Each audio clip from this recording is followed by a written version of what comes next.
Hello everyone, Justin from Stillness in the Storm here, sitshow.blogspot.com or stillnessinthestorm.com. And today I want to try to talk about philosophy.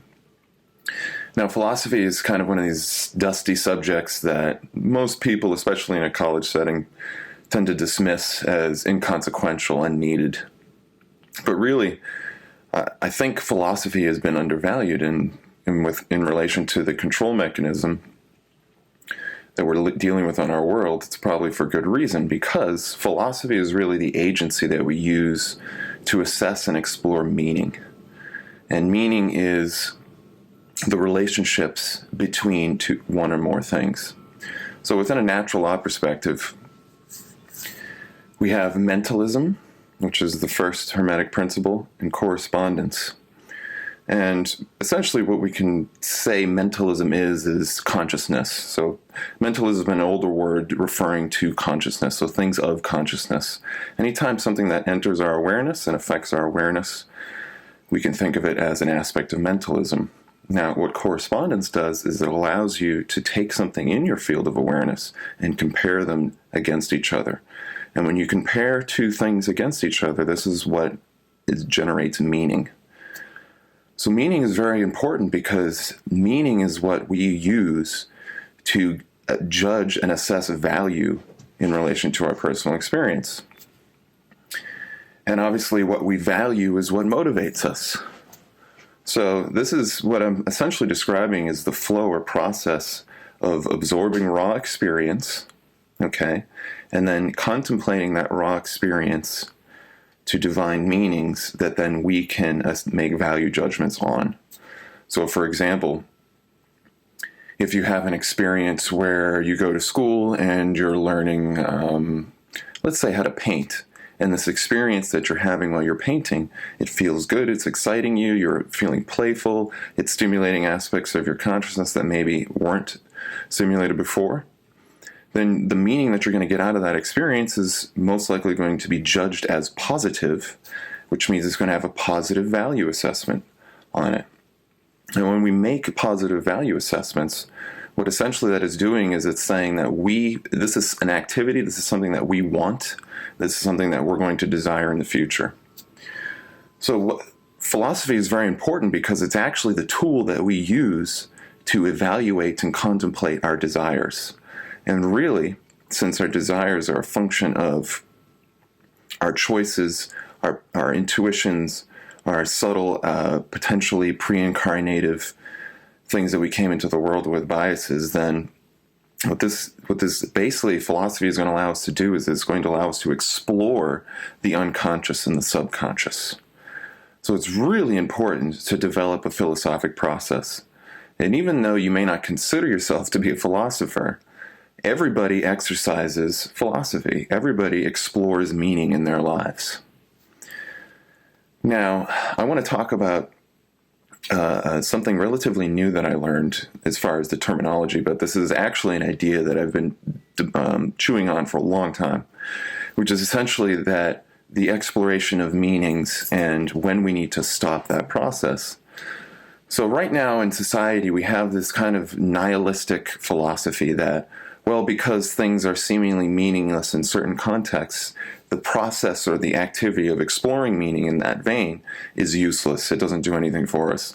So, for example, one argument is that, well, because what I'm going to do in my life right now, the impact I'm going to have in the world in 100 years, in 1,000 years, in 1,000,000 years, that's not going to have any impact on society, for example, then some people would conclude or derive the meaning that their life is meaningless. In other words, that because their personal impact on the world may not be grandiose and large, that all of the things in their life essentially have no meaning and therefore have no value.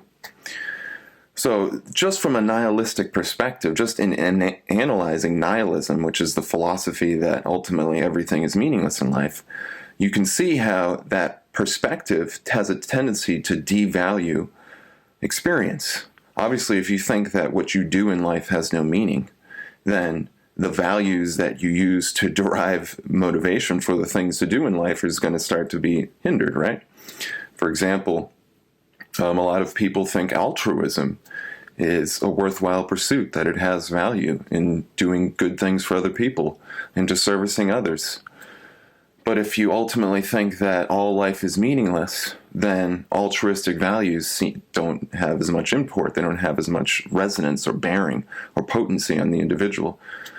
So nihilistic systems, what nihilism is essentially doing is it's kind of like a philosophy of destructiveness, destroying meaning. In other words, a nihilistic perspective, which you could also say is based on solipsism, or the idea that there is no objective truth, has a tendency to destroy the philosophic pursuit.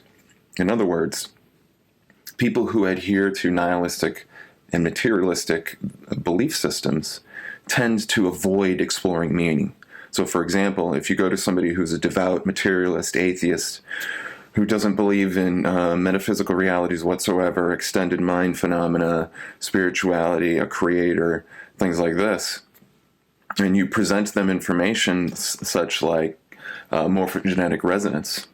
So, for example, if I say that, well, there's been experiments conducted wherein people perform crossword puzzles, and as time goes on and more people complete the crossword puzzle, it gets easier for new people to complete it. And this has been repeated to such an extent that what we know is that there is this phenomenon at work. There is a very high degree of likelihood that the mind that you access and that you're using on a daily basis is much more interconnected to everyone else around you. Well, if you go to somebody who's a nihilist and a materialist who has prejudicially rejected all of those ideas as false and untrue, then for that person, that information, the extended mind phenomena of morphogenetic resonance dealing with crossword puzzles, is going to have no meaning. It's not really going to be able to settle into their consciousness and impart meaning. So what this means is that the presuppositions, the beliefs and biases that you have in your life actually shape and mold the way that you derive meaning in the world. And those meanings ultimately affect your value system. So what this ultimately, the kind of the punchline to this video is that we really need to be aware of the biases and beliefs that we hold. And I would suggest that if your belief system is rigid and fixed, meaning you're not even willing to question whether or not that belief is true, then you have a relatively dead and inactive philosophic process, which means that your ability to derive greater meaning from your experience and get more and more out of life is going to be much more reduced. So if nihilism is kind of the destruction of meaning and the disabling of the philosophic process that allows you to explore values, then spirituality is the reverse. So, for example, if nihilism is the idea that the spectrum of possible meanings is effectively meaningless, in other words, that because you can have a seemingly infinite number of potential meanings, then the whole process of philosophy itself is a somewhat fruitless effort.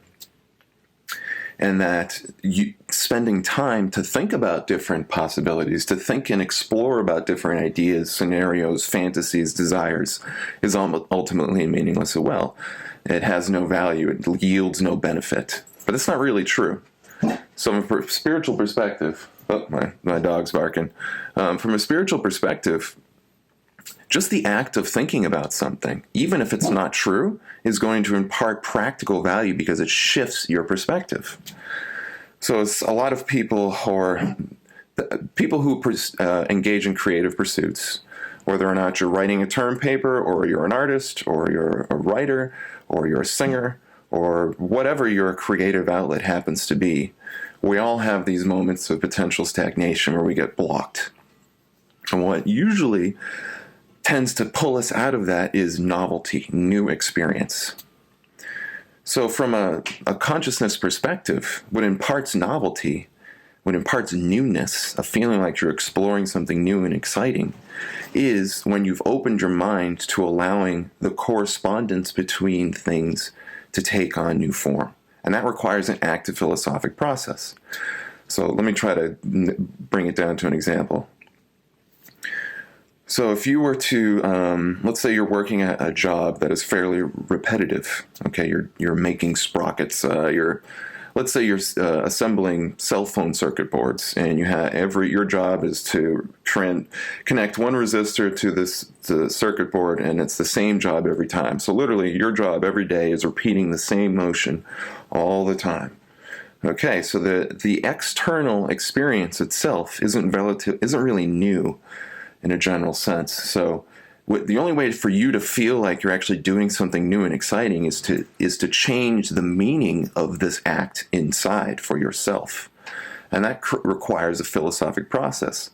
It requires the ability to think abstractly and to impose biases and abstract ideas onto a seemingly static situation. So, for example, if you have no philosophic process, there's really nothing going on in your mind to change the meaning of applying the circuit board.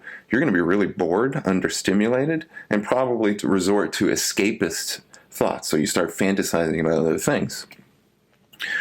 But if you have a spiritual bias, if a spiritual perspective in mind, you may say, well, what is this experience doing for me?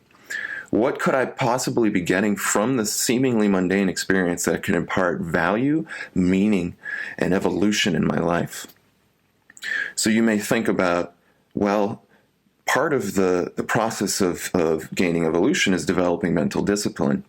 So what I'm going to try to do is, even though this is a seemingly mundane task, I'm going to try to visualize it clearly and concisely each time and be very present as I do so. So in other words, what you're doing is, using the process of philosophy, you've used a spiritual bias or a belief in the idea that everything in life is for evolution. And therefore, you can impart new meaning onto this experience that actually allows you to grow, even though you're doing a relatively repetitive task. But in order to do that, you have to be able to contemplate meanings that, from a nihilist's perspective, may seem like meaningless. Because, for example, a nihilist doesn't believe that there's any type of evolutionary purpose to life. They believe that it's all random, that there is no grand cosmic purpose to the things that we're doing. So, to wrap this video up, what I want to try to leave you with here is that philosophy is a dynamic tool. It's a technique and a process that we all use. Whether or not you're Plato or you're just somebody who's living your life and you may not even consider yourself a philosopher, you are using a philosophic process.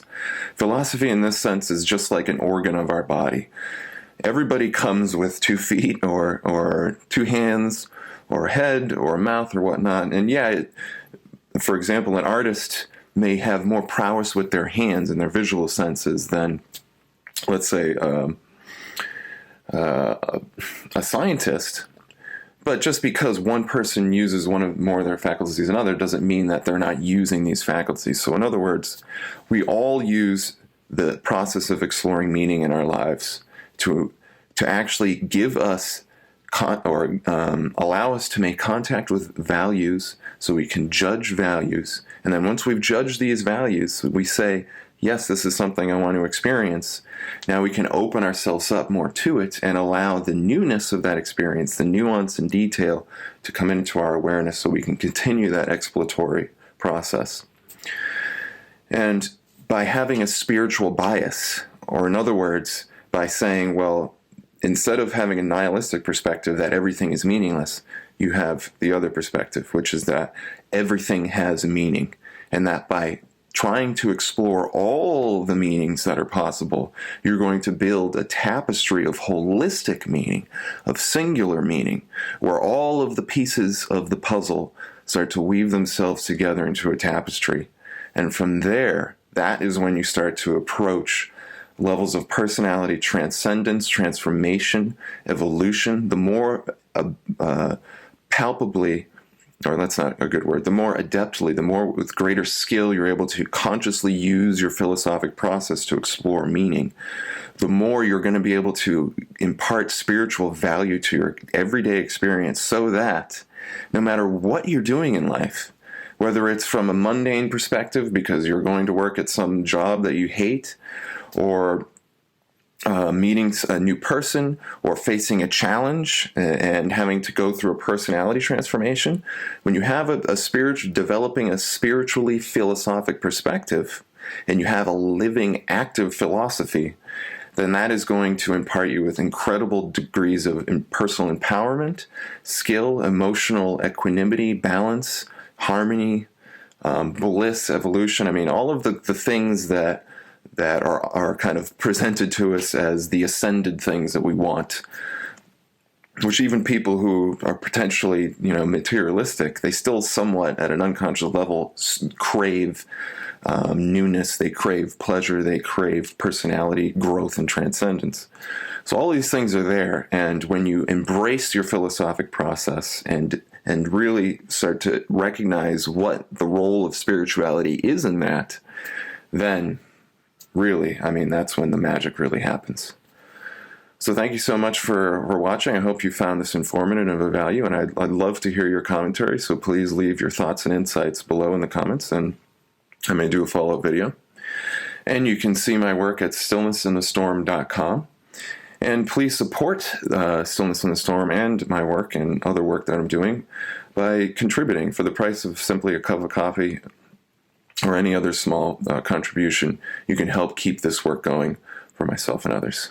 So thanks, take care, and much love.